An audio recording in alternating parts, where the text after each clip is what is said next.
So if you don't know, influencer Piper Raquel, who claims to be 17, was at the Bop House. What the hell is a 17-year-old doing at a Bop House with OnlyFans creators when they know damn well who their audience is? Wait, hold on. Let me buckle in. She said that this was a 17-year-old at the Bop House, a minor at the Bop House? And this 17-year-old has tens of millions of followers across all platforms. Is a parent working on this with her? Enter Tiffany Raquel, a woman on social media who claims to be the momager of Piper Raquel. And Tiffany, it seems, has been a momager for quite some time on Piper's YouTube channel, which has 12 million subscribers. The second oldest video, 7 years ago, which would put Piper at around, 10 years old, is a shaving cream bath challenge. And you see, it's always the parents. In 2024, we uncovered a lot of uncomfortable truths when it comes to family content. The main focus was the resilient Jenkins last year was a woman who had a bunch of different kids, and it seemed like she was intentionally having these kids for the purpose of gaining social media clout. She would avoid getting jobs, putting them in bad situations, etc., and documented all this on TikTok. And when all that was uncovered, it seemed as though people were finally starting to realize that people are using their kids more and more as a form of making content and getting a leg up in life. Now, hey, I record my cousins and god kids too. I think they do fun, cute things. It stays in my phone, but even if I posted on the social media platforms, it wouldn't be in a way to exploit them. It would just be about sharing with my friends, family, and audience, hey, this is what I have going on in my life. Never have I ever thought to do a fucking shaving cream bathroom challenge with a child. And might I add that it only gets worse from here. In this video, Piper and her older brother are filling a bathtub with shaving cream so they can get in it. And it's very interesting because her older brother in this video is not actually her older brother. Her older brother is actually Hunter Hill, who was dating her mother at the time. What the fuck? What the fuck indeed? Like, we've seen videos of exploitation. And if we go on that Piper Raquel girl's channel, if you look at a bunch of them, they are a bunch of sexually suggestive things going on and on and on and on in those videos. And now that we know that the mom is behind the scenes doing these things, now we can comfortably say the mom is the one pushing her daughter into these situations. And I know the daughter is no wiser because at the different ages that this young girl is at, she's all a prepubescent child. And I wish this was one of those situations where it stopped when Piper was just a young child. Now, that doesn't make it right. She would still need a bunch of counseling, but it still goes on to this day. Not only is she in the Bop House, not only is she hanging out with other OF content creators, she herself has an exclusive page for making content, and it's all run by her parents. Piper's YouTube channel was demonetized because of the lawsuit, and I don't know if this next bit of information has anything to do with that, but there is a website online where Piper Raquel is featured. I'm gonna read you this about me. It says, "I'm so excited to share more of me with you, heart, kissy face, lock, parent, manage." That's a really important part. And what's on this site that is allegedly being managed by a parent? Well, it's a Piper subscription. There's 3 tiers. The most expensive is $100. It says, "Congrats on joining Piper Platinum Plus. You will receive 1 free full set the first of every month, a free set of your choice to unlock on your birthday, free DMs, free access to live streams, priority customs, free behind the scenes, and biggest discount access to unlock all photos, devil emoji, monkey with its eyes covered."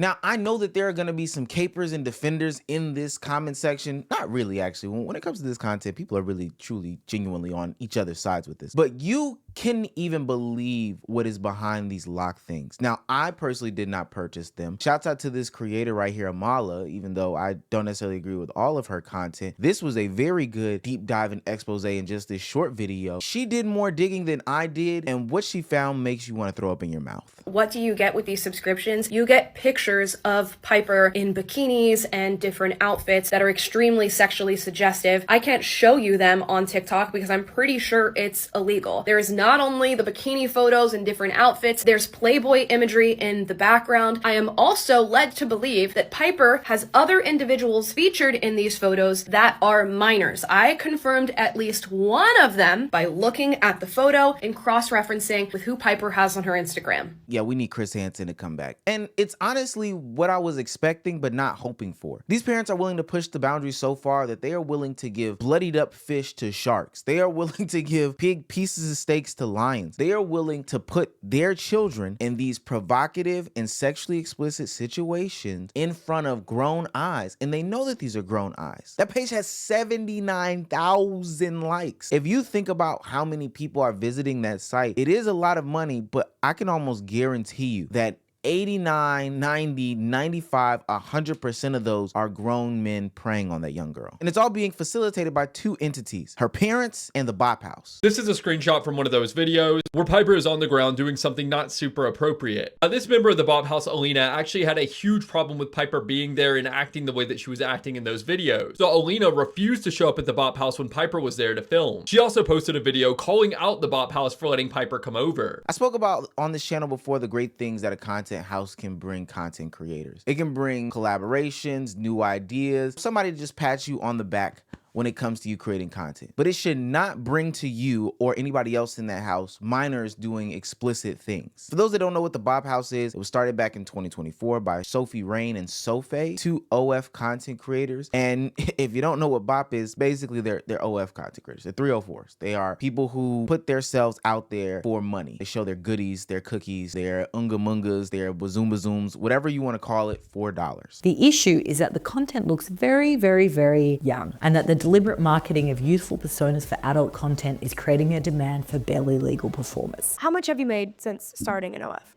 $54,000? Y'all are sick because she looks 12. Now, I feel that it is very weird to fulfill these needs of these gooners that are on the internet. I've seen a lot of people create content around the video game community, the anime community, and it all be tied into this ultimate package that they're selling you, which is just a bunch of OF content. Now, where it becomes creepy is when they continuously push the boundaries of what is young and what is barely legal, or et cetera, et cetera. I've always thought that those monikers on corn content was very disgusting and disturbing. One, for the people that are making it, and two, to the people that are consuming it. A lot of people let that stuff slide because of capitalism or whatever the case may be. Hey, there's a market for it, blah, blah, blah, blah, blah. But that shit is weird, gang. But now we're getting to the point where they're not only marketing to those people who have those desires, those people that Chris Hansen goes out of his way to catch, but now we're having these young girls do these young kid things, having these young men who are already susceptible to consuming pornography, becoming, you know, chronic masturbators, be totally consumed with it because they're doing their favorite internet trends, et cetera, and then jump right down into the pipeline of becoming a gooner, like somebody that's a loner. And it's because the people featured in these videos keep getting younger and younger and younger and doing younger and younger shit.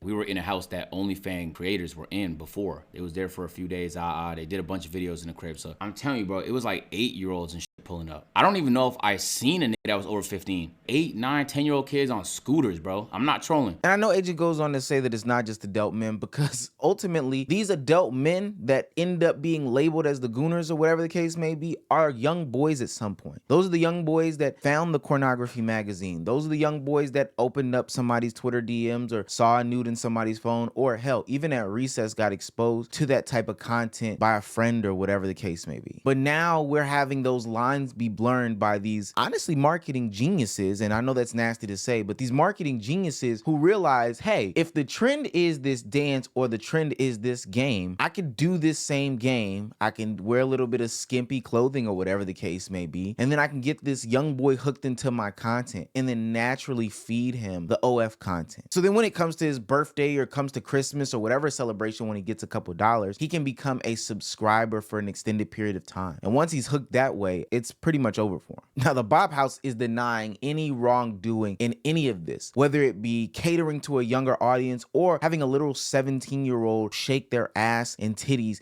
in a video. I understand she's a minor, but we weren't doing anything minors shouldn't be doing. We're making TikTok dance videos, which she already does on her own and with other people. What is the issue? You guys are acting like we did like insane, crazy stuff. The real question as I did the research for these videos is, why is she even there in the first place? Like, what makes Piper Rochelle or whatever so popular in the first place? And not even necessarily from like a content creator standpoint, like I don't get it because that's a different niche, but literally if we examine why she's popular in the first place, is because for a long time her mother has been sexualizing her on the internet. And so then maybe you did watch her growing up or whatever the case may be, but you know that's the type of content that she's getting off. It's sexually suggestive, and then you invite her to the house knowing what your house is about, knowing the content that she's tied to, and have her seamlessly integrate into that lifestyle, all before she turns the age of 18, in which she can can outright do these things. I know this is going to be another bad baby situation where as soon as she turns 18, she is going to hop into that content. Now look, I'm not saying that OF content creators can't do normal things like humans. Of course, if you have a little brother and they ask you a question, you can talk about it. I don't know, you can talk to the children in that situation. Of course, you can do the internet trends and dance and play the games or whatever the case may be. That's perfectly fine. But that line is treaded, and honestly, it's stepped over when you bring a minor into the house, especially one that has a past like Piper does, and then you continuously do sexualized content or put them in sexually suggestive situations with different poses, with different dance trends, etc., etc. Not all dance trends are inherently sexual, but y'all shaking y'all asses with a 17-year-old, like, we know what we're doing here. We know what we're doing here. And we could try to pretend as if this isn't the damn bop house, which I hate that the content creators from that house try to do in this situation. We're not doing anything wrong. We didn't even do any bop activities. But the nature of the house is bopping activities. I mean, it's literally called the bop house. Hey, can I go to the bop house? Well, what happens at the bop house? Bop things, whether it happens now, whether it happens before I come or after I come, it's still about bopping. I feel like it's not that crazy. There are bigger issues and bigger age gaps and weirder collabs than the one that we just did. Like, I literally do not understand the issue. Listen, I don't know these bop house girls' names, but shouts out to Joy for being the adult in the room and realizing that this is not right, this is not appropriate. We're actually doing things that are harmful to children, and in the long run, these are not things that they can come back from. Literally what they are doing is facilitating the pipeline from being a normal child to being exploited in the regular content creation field to busting it open for men all over the internet. And it takes people like Joy, even though she is a participant in the bop house, she seems to be a responsible participant in the bop house. She's gonna be the only adult in the room because it's definitely not gonna be Piper Rochelle's mother. If you guys didn't know, Piper's mom is in 10 different lawsuits with different children because of how much she's traumatized them. Tiffany would always tell me to go up into Piper's closet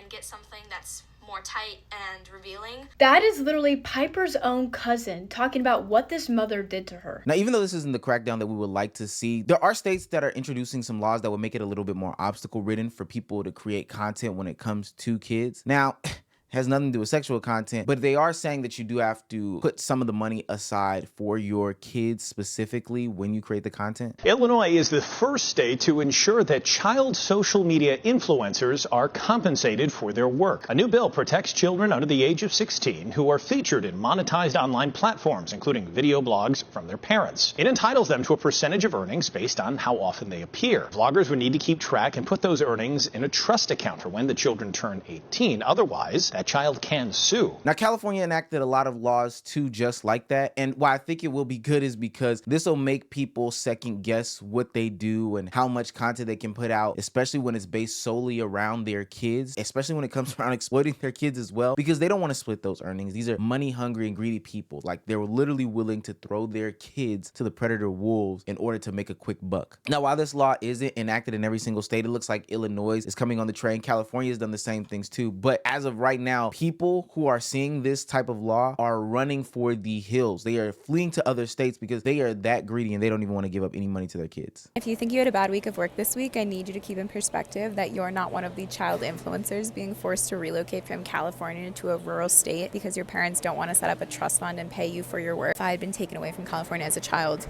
just to work, like, that's relocating for a job and you're 6 years old. I've never thought I'd say this, but we are fleeing, moving out of California. We've been praying about this a lot, and last night an angel showed up in my dreams. He said, you should move to the middle of nowhere and get some land. And he was right. I feel like our littles should grow up in a place where they can touch grass. That's definitely not here. And not that I'm saying specifically that these parents are the ones who are influencing their kids to do things like Piper's mom did, but it's still disgusting to me that these parents parade their kids all across the internet, especially when they are two things going on. One, there's already a multitude of preds that exist on the internet and are watching this specific content because they know that they will prance your child around on screen and have them act young, be young, do all these different explicit things. And then two, they know that you are willing to push the boundaries when it comes to making this content. I talked about it last year in a video, but there are content creators that definitely know that, hey, if I don't have my kid in the video, my floor and my ceiling is much, much lower, as opposed to if I do have my kid in my video and my floor and my ceiling is much, much higher. These people are just as bad as Piper Raquel's parents because she knew and exploited the fact that, hey, if I can get my kids to do some sexually explicit things in the video, wear skimpier clothing, have shaving cream bathtubs, even if I got to set it up with older people, etc., I know that I can get the views. This stuff is disgusting, and I don't even know who necessarily to blame the most here, but everybody involved is nasty. The mama is number one,